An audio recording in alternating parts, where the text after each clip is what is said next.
522 Sport Talk on a Friday afternoon, WGOW. We got Cowboy Joe Quake and, of course, Jeff Harmon hanging with you. The doctor on a couple-day hiatus. He'll be back with us on Tuesday. And we are so fortunate to have one of the great baseball pitchers of all time, and that is Mr. Curt Schilling on the line with us.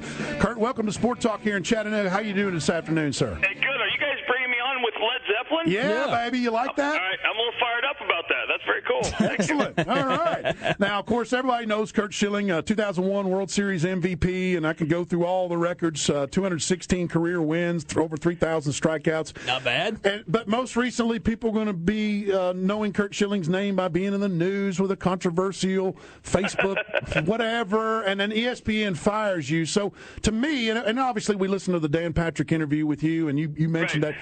What is the basis, other than the fact that you really don't feel like you can speak your mind at ESPN? Well, let me just tell you, I'm pretty sure that the small percentage of the world I hadn't pissed off before today that I just did when I posted on my blog the reason why I'm voting for Donald Trump.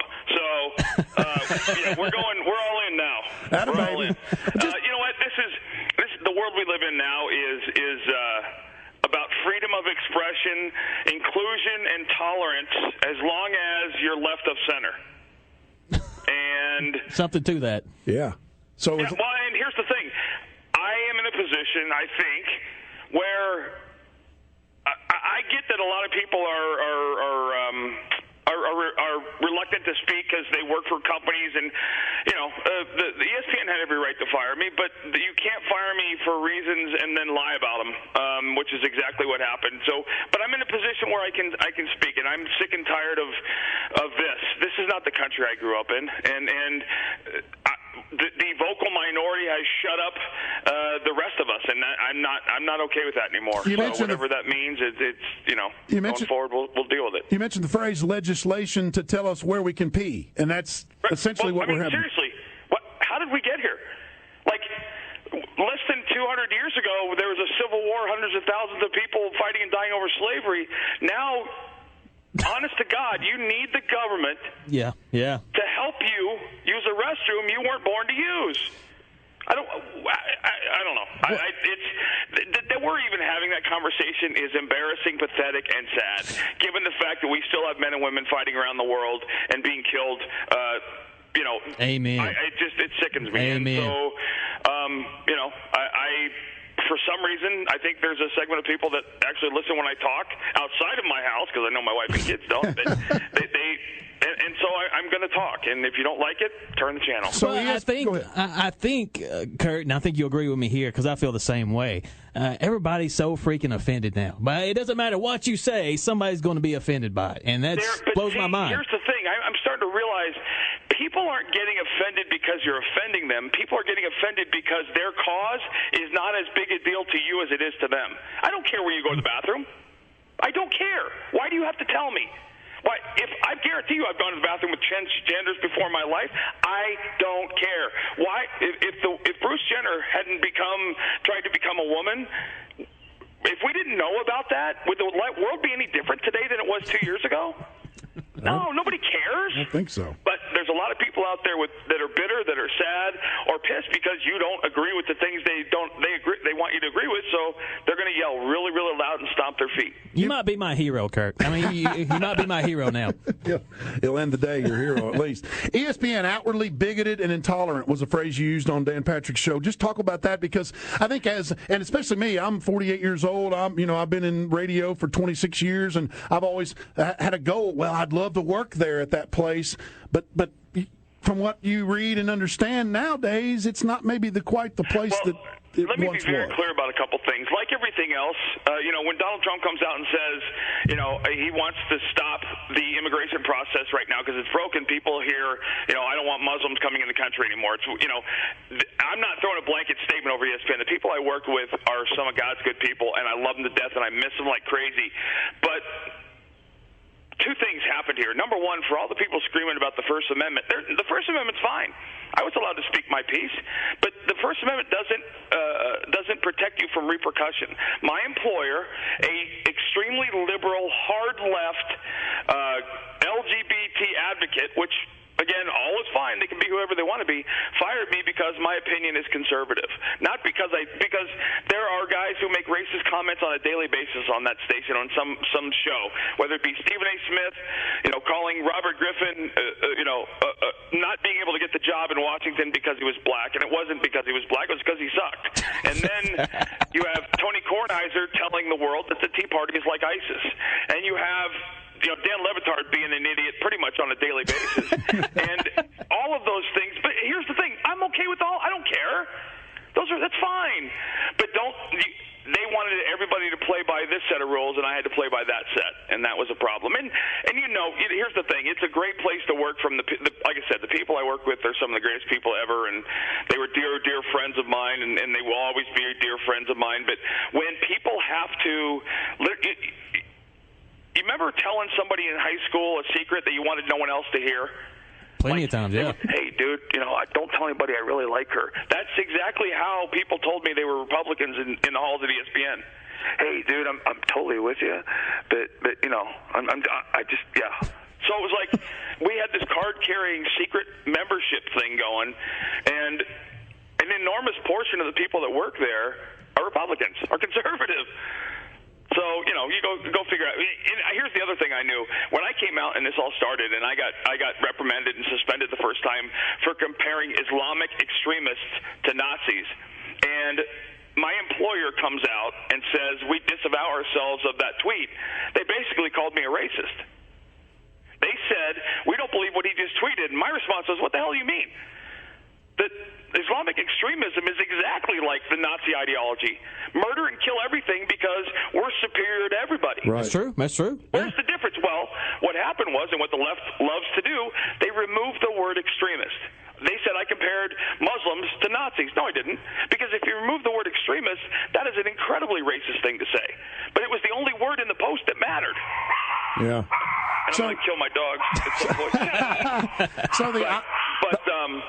So, when you work for someone, and you guys know this, anybody working knows this, when you work for somebody that doesn't support you, that you don't feel has your back, we do know that, and you don't respect them, I think the final result was inevitable. So we're going to talk some baseball with you, obviously, but you were hired. The irony to me is you were hired for being opinionated and outspoken, and then that's why you were fired too. So which do they want? Right. Well, you know what? There's a double standard everywhere in the sense that I went to Arizona. When I went to Arizona in 2000, I remember reading an article written by a sports writer there who said Matt Williams was an ass. And they didn't like Matt Williams, and they couldn't stand Matt Williams because Matt Williams didn't talk to the media. And about a month later, that same writer wrote an article about me and the fact that I never shut up. and so I called him out in front of the clubhouse, in front of the team, and said, hey, which one is it? Or is it the fact that you're such a bitter person that and here's the thing, a lot of them are bitter, the writers. You've got college graduates in journalism standing in front of the locker of a 23-year-old Dominican kid making $28 million a year who doesn't speak the language, and they're pissed. So they're bitter. There are a lot of bitter people. That's not to blanket everybody, because there's some of the greatest people in the world. Jason Starks and the Tim Kirchens and all those people, wonderful people. But every place has its bad eggs and bad apples. No question. And the problem is that we are in a place now where everybody, well, listen, is there any more apt example than what's happened to our police officers? Yes. This government has turned a large segment of society against our police officers. It's hard to even say that. But it doesn't make sense. There are bad people in every job, in every line of work. I get it. We all know that. That's why, for me, politicians and policemen who break the law should be double penalized. Because what the damage that they have, that they impact on us as a society, is astronomical. But we have the most divisive government we've ever had, and we're trying to survive it. So one more thing about ESPN. Do you think it could have been some sort of dysfunctional cost-cutting measure? Because obviously all the people that have left the mothership, as you call it, certainly it's been well documented that they're cutting back big time. No, they made those cuts long before this happened. They had done all their cuts, and including, and I can't even tell this story without cringing, including firing 400 of their IT workers and threatening their severance if they didn't train their foreign replacements. Wow. Now, what kind of brand is that? That's brutal. That is real brutal. But they want to protect, quote unquote, their brand. Right. What the hell? What is that brand? I don't know. Hey, we got Travis who wants to ask you a question. Is that cool, Yes. Kurt? Travis, welcome to Sport Talk and Talk Radio. We're talking with Kurt Schilling. Go ahead and ask your question. Wow, what a pleasure to get to talk to you. How's it going? Well, I appreciate that because my wife and kids don't feel that way anymore. I'm picking up what you're laying down. Well, that's because here's the thing that I say, Travis. I hate the left and I can't stand the right because I don't think either one of them represent the American people anymore. I'm a registered independent, but I vote American. I love it. There's only one person to pull a lever for this year if you truly have the best interest of this country moving forward, and that's Mr. Trump. So what'd you want his opinion on, Travis? Is there a radio show that I can pick you up on? There will be. I'm ready to do some stuff. I'm probably going to sign on and do a weekly sports show on Sirius XM. Nice. And then I'm going to be doing something, hopefully, on the Patriot Network with Breitbart, Life and Politics. But right now, honestly, I'm doing a thing on Twitter called Periscope. And it's a thing where I can log on and just sit there. What I've done is I've watched some baseball games over the last couple nights and some hockey games, and I'm on Periscope, and I can just talk to the people watching. And there's about 30,000 people that were following me. And you can ask me questions, and I can answer them verbally. So it's kind of like hanging out and shooting the bull. So just follow him on Twitter. What do you think of Colin Cowherd? You know what? I love Colin. Here's the thing. I don't think, for the most part, that Colin says things just to make people angry and call in. No, I think he believes what he says, as goofy and stupid as some of that might be. I think he's genuine. I think he is who he is, and I think that Colin. I think he unintentionally brought a lot of politics and life into sports, but I think that people are talking about, hey, listen, you play baseball. I don't want to hear you talk about anything else. And I always say, well, kiss my butt, turn the channel. But at the same time, politics, life, all of the things going on in the real world, sports interacts and intersects with almost every single part of that. From the state funding of stadiums to the question about a homosexual athlete and all the other things that go with that. They've been integrated forever. Now you're just getting people, I guess, I don't know, like me. I'm not afraid to talk about it. And it's so refreshing. And we're so glad you're spending time with us here on Sport Talk. You know what I find? It's refreshing to people that aren't bigoted and intolerant. Because I'm blown away by the fact that the most intolerant, bigoted human beings in the world are calling me a bigot. That's interesting and probably true. Well, yeah, those that are preaching that are the ones that are usually the most bigoted. Right. Yeah, it's crazy. Here's the thing. I don't have a racist bone in my body. I grew up in the West. I grew up in Arizona. My exposure to minorities was the Mexican immigration issue in Arizona, obviously. But I knew one black kid going to high school. So when I went to play pro ball on the East Coast and in the South, I was introduced to something I'd never seen before. And there's two words in the world I can't stand. One of them is the N-word. But there are different parts of this country where that's accepted. And you can watch any show on the BET channel, and the word gets thrown around 500,000 times. But the second a white person uses it in any context, racist, oh my God. But these people talk about ESPN said it in the press release. We're an inclusive and tolerant company, which is the exact opposite of what they are. And so, I'm not homophobic. I don't care. Some of my best friends in the world I don't care. And I always say, listen, if you're not sleeping with my wife, I don't care who you're sleeping with. And you also... And so I don't need to know. I don't care. And my son, one of my sons is very involved in the LGBT community in high school. I have kids that are transgender and all the sex confused. I don't care. I've never cared. If you're a good person, you're welcome in my home. If you're not, I have the Second Amendment. Got to get your thoughts on the best game you ever played. Was it the Bloody Sock game? I mean, everybody talks about that one. I think the best game, well, there's a couple. The best game I was ever involved in, I think, was Game 7 of 2001. I think that, given 9/11 and everything that happened that year, personally, I grew up in Arizona. So going back and playing in Arizona and being a part of the first World Championship in any sport in Arizona was very personal for me. Now, people in Boston get unbelievably offended when they say, which one was better, 2001 or 2004? If I don't answer 2004 immediately, they go freaking nuts. But I get it. Both of them are incredibly special for the same reasons. But, yeah, that 2001 Game 7, 2004 Game 6, the Bloody Sock game, right. Only because of it was the first time or second time in my life I had ever experienced true faith in God. And it was breathtaking for me, and incredibly humbling. So what came out of that night was, to me, kind of magical. And then, obviously walking away after being down 3-0, walking away champions and winning the World Series that year was pretty special. You are a spark plug, and I'll tell you why, because you probably know why. But hey, last night on social media, I put on, hey, we're going to have Kurt Schilling on, great dude, and tune in. And you won't believe the response I had from the Yankees fans. They accused you of everything except a felony. Yep. Hey, listen, they're the greatest. I was always someone who fed off the crowd. And the crowd hating me, inspired me more than the crowd loving me. And the Yankee fans, in addition to being incredibly smart, they said things about me that people in prison don't say.